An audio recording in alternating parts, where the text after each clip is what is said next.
They say that the only thing that is constant is change. So far on I Want to Work There, we've talked about going through change with the rebrand of a unit of an institution. That's episode 4 with Suri Deitch from Tulane University School of Professional Advancement. We've also talked about the seismic change that has caused higher ed's talent crisis and how that's affecting folks with Jaime Hunt, episode 3. Of course, you know she is the host of Confessions of a Higher Ed CMO. Well, this episode, we're going to get into the actual change and how it can influence the employer brand. And we're talking about changes at the institutional level. And I just happen to know someone who understands the employee point of view. Organizational change expert Robin M.L. Johnson on this episode of I Want to Work There.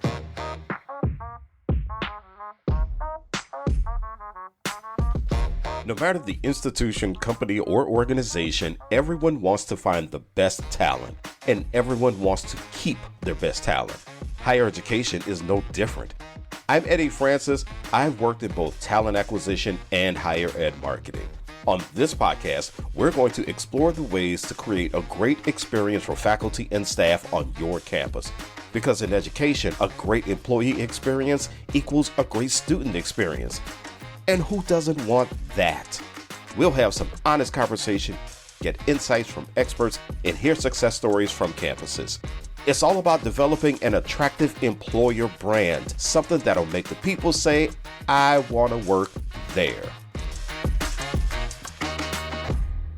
Joining I Want to Work There is my friend Robin M.L. Johnson, the founder and Chief Change Leadership Advisor for Design Org Solutions. She spent nearly 20 years working with organizational leaders in leadership development and managing post-merger and acquisition integrations. She's a really important person, if you couldn't tell. Robin, thank you so much for joining me on I Want to Work There. How are you? Hey, I'm doing well, and thank you for having me. There's something I want to clear up with you. When I reached out to you about doing this, kept talking about change management because I know that's the work that you actually do. And then at some point you said, well, maybe we want to talk a little bit more about managing change. So, what's the difference between change management and managing change? Great question. Okay, so change management is a methodology. Change management, the whole purpose of change management is to get employees to a place of adopting whatever this new thing is. So, how do we get them to adopt it? And how do we get them to utilize it? So, change management is, again, a methodology. There is a certain process that I use when I am trying to get employees to adopt and adapt to this new thing. Managing change is not necessarily a methodology. Managing changes, listen, there are some things that are changing, some things that are happening, there's something new that's occurring. How do I get people on board? How do I get them Ah, on board? okay. And so I'm not thinking methodology, so we're going to do this and then we're going to do this step and then we're going to do that step. As much as I'm thinking, how do I relate to people personally? How do I reach the heart of a person in order to help them manage themselves through the change? And it sounds like it's really more of a simplified process when you're talking about managing change. Well, when you're dealing with people, it's never simple. Oh, But what yeah, it is, no, that part, no, no. so when I think about change management really is the opposite side of the project management coin. So project Oh, managers, their role is to build a bridge. yeah. As a change manager, my role is to get people on the bus so that they will cross the bridge. Mm-hmm. So when you think about project management, everybody knows that's really process. It's about, how do we complete this project on budget and on schedule? Well, change management is also a process. How do we get people on the bus, the right people on the bus? They want to be on the bus so that we can get to, the other side of the bridge. Managing change really is, how do I help people? How do I get you, Eddie, to a point where you want to change? So I'm not looking at processes at this point. It's, how do I relate to you heart to heart, person to person? How do I get you to want to make changes? So that's really the difference. Okay. Well, I'm glad we got that cleared up so I won't call it the wrong thing and look like I don't know what I'm doing.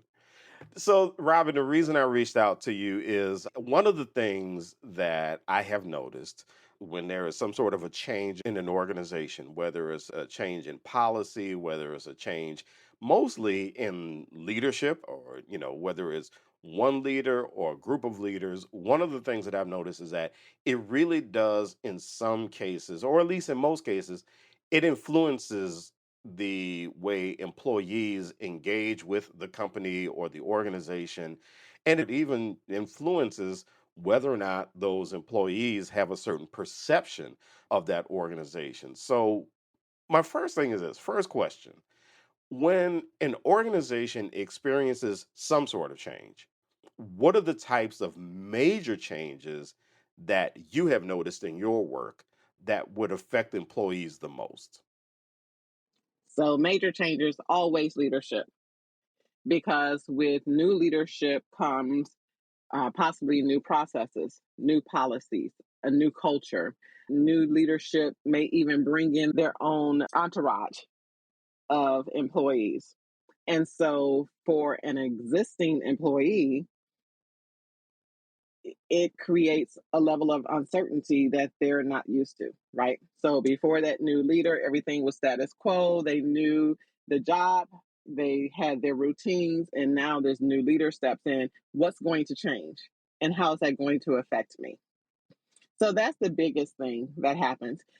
But that's a big thing that happens because now you're about to upset my apple cart. And what do I do with that? So that's huge. One of the things that I've noticed that you concentrate on, following you on social media and just talking to you one on one, is you focus on emotional intelligence whenever there is some sort of change that happens with an organization. Why do you focus on that? Emotional intelligence is huge because one, emotions drive change. So if I am okay with the change, I'm excited. I'm happy. Let's do it. If I am not okay with the change, I'm fearful or I'm angry, here we go again. I'm frustrated, I'm annoyed. That's going to affect whether or not I'm going to help move this change forward. So emotions drive change. So that's why I focus on emotional intelligence, especially with the leadership, because I need leaders who are flexible, which means that they can take in new information. They can see that something is different in their environment and they can adjust their emotions to this new thing that's happening. They can adjust their emotions. So I need leaders who are flexible. I need leaders who are self aware because if you're not aware of how you're feeling about this change that's happening, if you're not aware of how what you're feeling affects your employees, then you can't change. And so that's why I focus a great deal on emotional intelligence because I really need leaders who have high levels of emotional intelligence. So we talk about in the trainings that I do that no one is without emotional intelligence because we often hear people say, oh, they have no emotional intelligence. No, they have. It just may be low levels or it may be super high levels. And when it's super high levels, it may look like they don't have emotional intelligence as well. We need people who have a really nice balance of emotional intelligence. So that's why I focus a great deal on EI. Let's play a game. What keywords does your website rank for? What doesn't it rank for that you think it should? What are a few opportunities you could be winning on if you tweaked some website copy? Okay, how'd you do? Not great? That's okay. Because our friends at DD Agency want to answer all of those questions for you and then some. DD Agency is a higher ed specific marketing technology agency that has conducted countless SEO audits for colleges and universities across the country. In these audits, they detail where you currently rank, what you could be ranking for, exactly how copy should be tweaked on website pages, and much more. If this sounds like something you could benefit from, give those folks a ping and be sure to mention that Enrollify sent you to claim a 10% discount on any of their SEO offerings. Head on over to enrollify.org/DDASEO or simply follow the link in the show notes below that will guarantee you a 10% discount off of your audit. Again, head on over to enrollify.org/DDASEO to learn more. Now, on to the show. The last part that you said is so interesting that even high emotional intelligence can be a problem. Because I think logically, a lot of people who are familiar with emotional intelligence on a basic level, they'll probably think, "Hey, high emotional intelligence, this person's awesome." And so, what does that look like? Yeah, what does that look like if somebody's emotional intelligence is too high? Yeah. So, one of the elements of emotional intelligence is impulse control.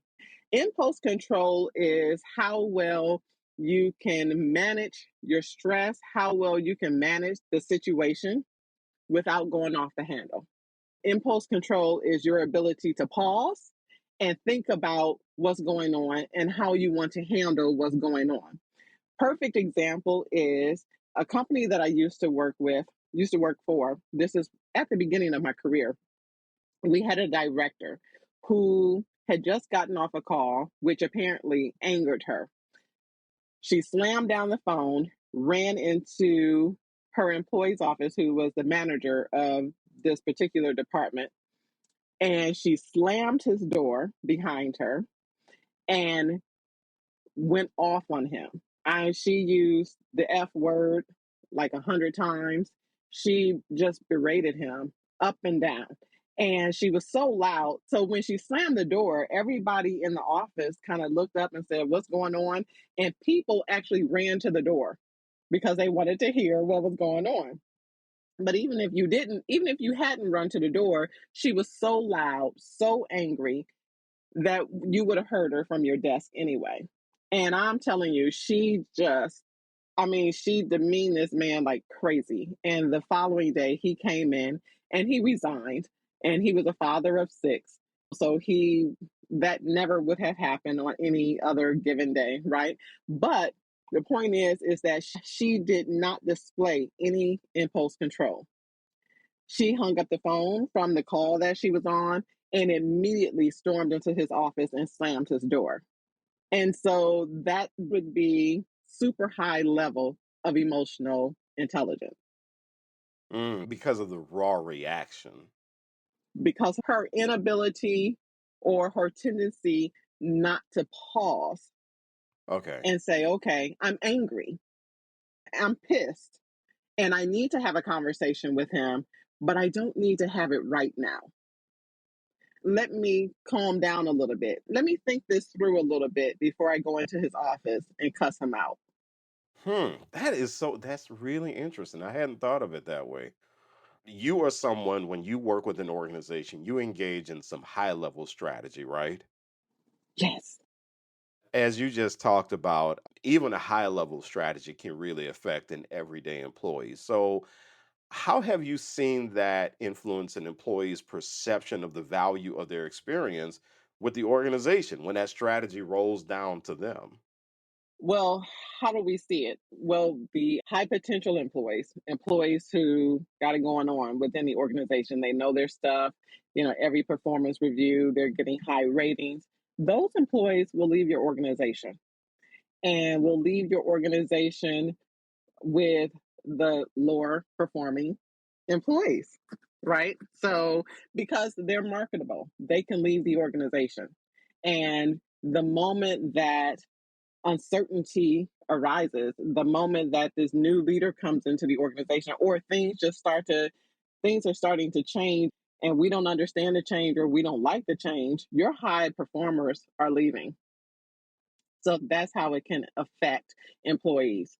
People would much rather be in a certain environment where they're certain they know they have a job, they're certain that they know they're going to get a check, they're certain about what their job responsibilities are, and take a pay cut than be in an environment where they have no idea what's going on. Am I going to have a job at the end of this? Am I going to have my manager at the end of this?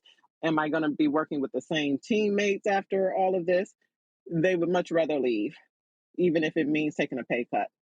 That really brings an interesting thought forward for me because at the beginning you talked about the fact that you have people who are going to say, well, I'm really excited about this change? Do you have the people on that end? It's got to be really frustrating for them when they start off being excited, and then at some point the thrill is gone because they've seen something or heard something that tells them, oh, this is not what I thought it was going to be. And so I've got to imagine that it is really taxing to those folks, especially who had such high hopes that things were going to go well, or they were going to go better than they went, and it just looks like it's not going to work out. At least it's not going to work out for them. That's got to be especially taxing to them, right? Sure. And that's another element of emotional intelligence, optimism. And so for people so I do an assessment, it's called change styles or change personality assessment. And what it does is it assesses what type of personalities you have on your team when it comes to change. So you've got some cheerleaders, you've got those who are resistant, and then you've got a whole bunch of people in the middle they're okay with the change if that's what we need to do. Or could they be at a wait and see? Yes, they're wait and see, but they're in the middle.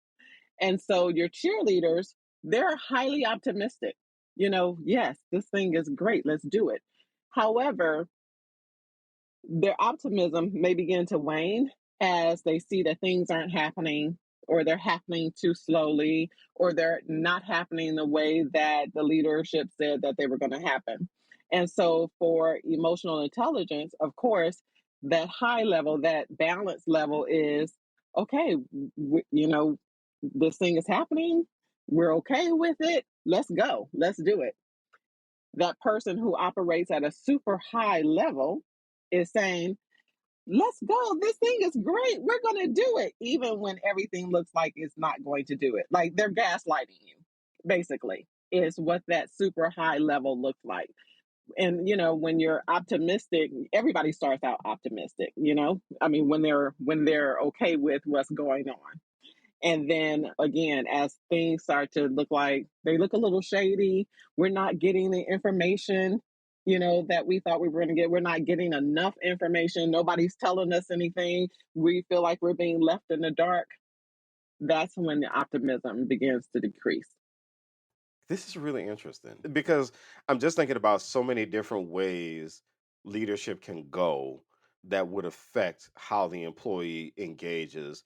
And so, because you just mentioned, leadership who just might not be communicating all that well.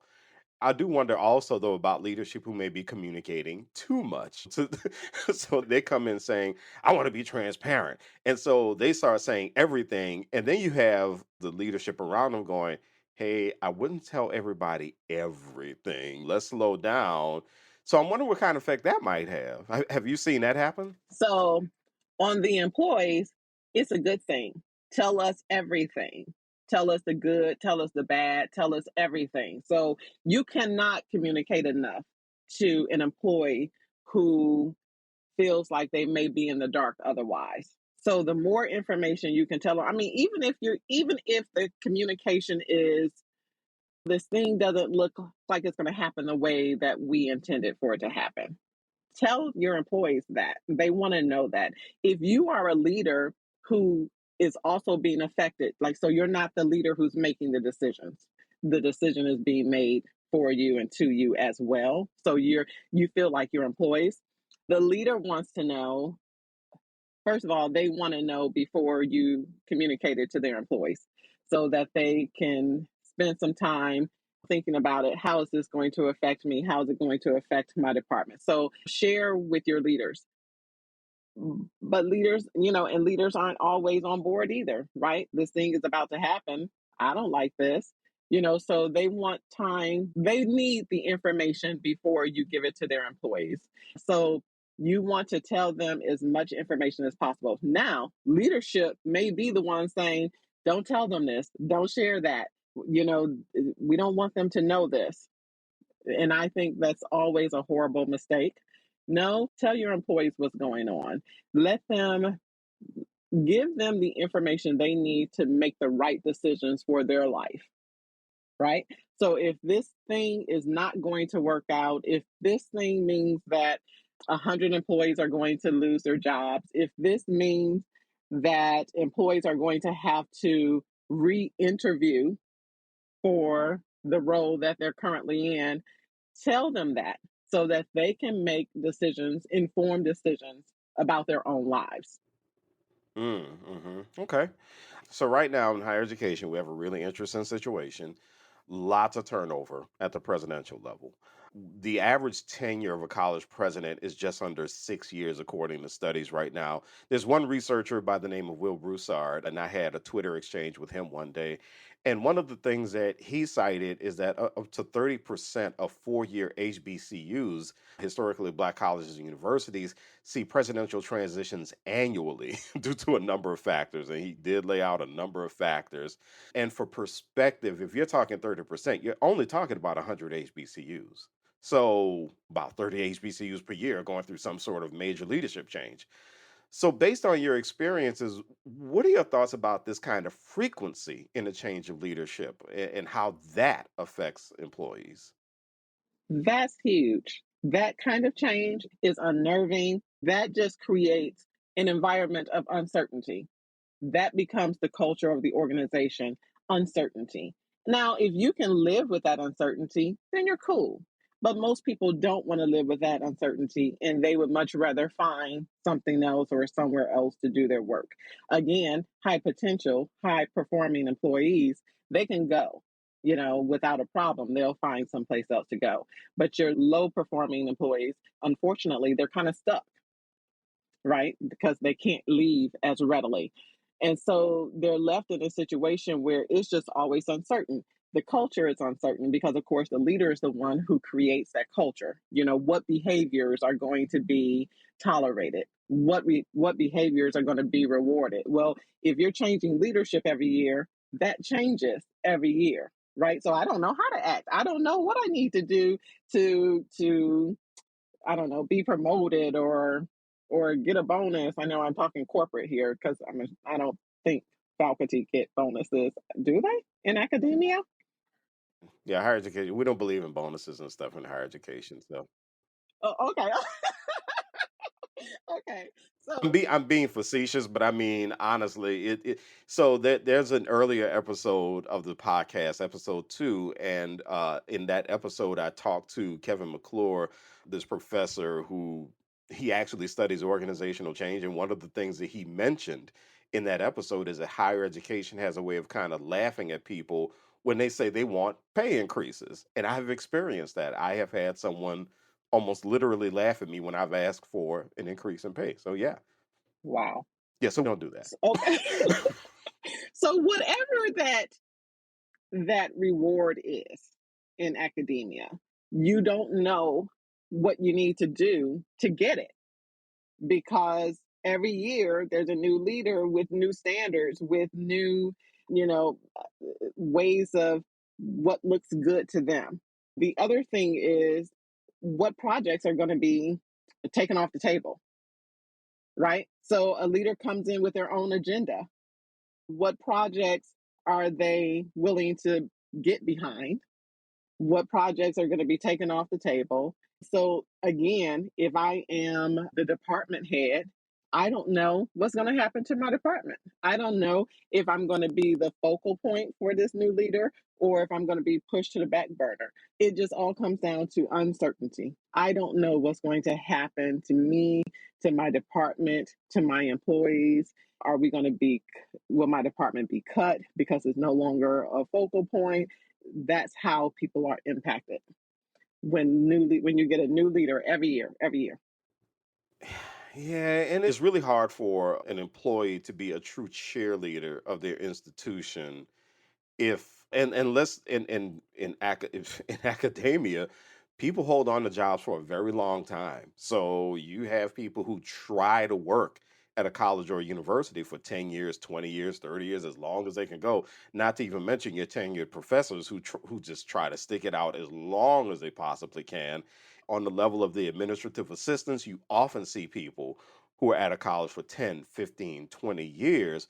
So if you're in a situation where right now we have this average of just under every 6 years, there's a change. Not to mention if you're an institution that is really having some challenges as that 10, 15, 20-year employee, you know you're going to see a different president every 5 years. That has really got to be unnerving. Like, or you just become numb. You just say, yeah, it is what it is. Yeah. So if it's 5 years, because the average tenure, even for corporate America, is about 6, 7 years as well. So, given that amount of time, maybe that's an enough time for me to, get a project up and going. It may be enough time for me to get some articles written, some grants. So 5 years, that's okay. That's cool. That's kind of the norm, both academia and corporate America. But every year is what is the problem. So 5 years gives me an opportunity to see, okay, what behaviors are rewarded, what behaviors aren't rewarded, what behaviors will get you written up, what behaviors will get you put on a performance improvement plan. So 5 years give me enough time to understand that and to, work to the best of my ability to get the promotions, to get the pay raises, or whatever it is, whatever that benefit is in academia. But it's the president that's on the 1 year plan or the 2 year plan, which hurts the organization. Yeah, yeah. And I mean, it may not be because the president wants to be in a 1 year, 2 year plan. Right. It might be because the board the board behaves in 1 to 2 year spurts, which that's another topic for another podcast. and they don't understand how that hurts the organization. Right. Yeah. Yeah, no, but I think that's a fair point in that the board is so disconnected from the business operations staff, and they're so disconnected from the faculty. And it may not hurt the faculty that much, except for the faculty who have administrative duties. But for the business operations people who have to keep the ones who are charged with keeping the doors open, that's rough. That's really rough to know that the board has no idea what it is you're doing, and then they do the Thanos snap and they decide that they're gonna change the president because some board member had a bad day or something. I don't know. I mean, but not to be hypercritical of boards, but yeah. So this leaves us in a pretty interesting position. One of the things I really like to try to do, and my big wish for this podcast is that boards, presidents, other leaders in academia, especially my colleagues in marketing and communications, people in human resources, one of my big things for them is to listen to nuggets of information from every podcast and to be able to find a way to deliver value in the employee experiences. And so change is one of those things that I've observed that colleges and universities may not necessarily consider as a factor when it comes to the employee experience. And I will say, going back to the presidential thing, bouncing back to this really quickly, I think it's because in higher ed, we have shifted from these long presidencies that have been regularly 10 to 15 years and 20 years. And Xavier University's ex-president, Norman Francis in New Orleans, he was there for almost 50 years. William Harvey from Hampton University, he was there for almost 50 years. And so I think this is a seismic shift for a lot of people in higher education to see these presidencies getting so short. So when changes in leadership do happen, what considerations would you like for major stakeholders to make, President's Chancellor's Board? But then also, what considerations should employees make? What should they keep in mind with when change does happen, which at this point we know change is constant. What do people need to keep in mind? So the first thing they need to keep in mind is that change is going to happen. It may happen today, it may happen tomorrow, but change is going to happen. I think that employees who go into a job, they go into a role and they think, I'm going to be here for the rest of my life. I'm going to retire here. Those are the ones who are setting themselves up for failure. Even if that's what you'd like to happen, know always in the back of your mind that things may change, and that may mean that you won't retire from there. I think that's the biggest thing, because when change happens, it tends to catch people off guard. And because they just never thought this would happen. So that's the first thing. The second thing is, know that you are in control. You're in control. You get to make a choice about what you're going to do. This change that's happening, you get to say, you know what? Either I don't want to deal with the uncertainty and I'm going to leave, I'm going to find someplace else to go, or you know what? I'm going to stick this out because I want to see what's going to happen. Maybe I can make something, maybe I can make an opportunity out of this change. Maybe this is my opportunity to get promoted. Maybe this is my opportunity to move to a different department. Maybe this is my opportunity to do some different work, maybe to take on an additional project or something to that effect. But it's your opportunity as well. When you feel like a victim, oh, woe is me, this is happening to me, why is this happening to me? Then you're unable to deal with the changes. And that creates a whole lot of chaos in your life that doesn't have to be. When you take control and say, either I'm going to leave because I don't want to deal with this, or I'm going to make some opportunities out of this, or I'm just going to stick it out and see what happens. What about the considerations for leaders? What about them? Same thing, the exact same thing. They get into the leadership role. Now I am the department head. I'm going to retire from here. Again, that's okay to think, right? Because we want to feel that level of comfort. And so it's okay to think, but always in the back of your mind, you always just got to keep in mind anything can happen on any day. So today is status quo, is all good, but anything can happen at any time. That creates this situation of transition.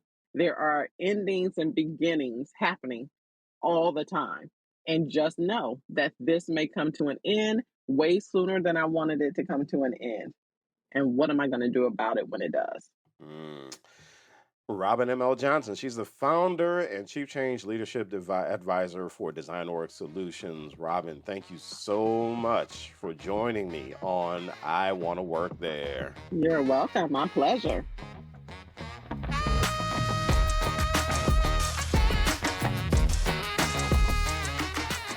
I Want to Work There is part of the Enrollify podcast network. If you like this podcast, check out other Enrollify shows. The Enrollify podcast network is growing by the month with all kinds of marketing, admissions, and higher ed technology shows. And they're jam-packed with stories, ideas, and frameworks, all designed to empower you to be a better higher ed professional. There are some great industry voices that you can check out, like Terry Flannery, my good friend Jaime Hunt, Allison Turcio, Corinne Myers, Dustin Ramsdell, Jaime Gleason, and many more. Learn more about the Enrollify Podcast Network at podcasts.enrollify.org. Our shows help higher ed marketers and admissions professionals find their next big idea. So come and find yours.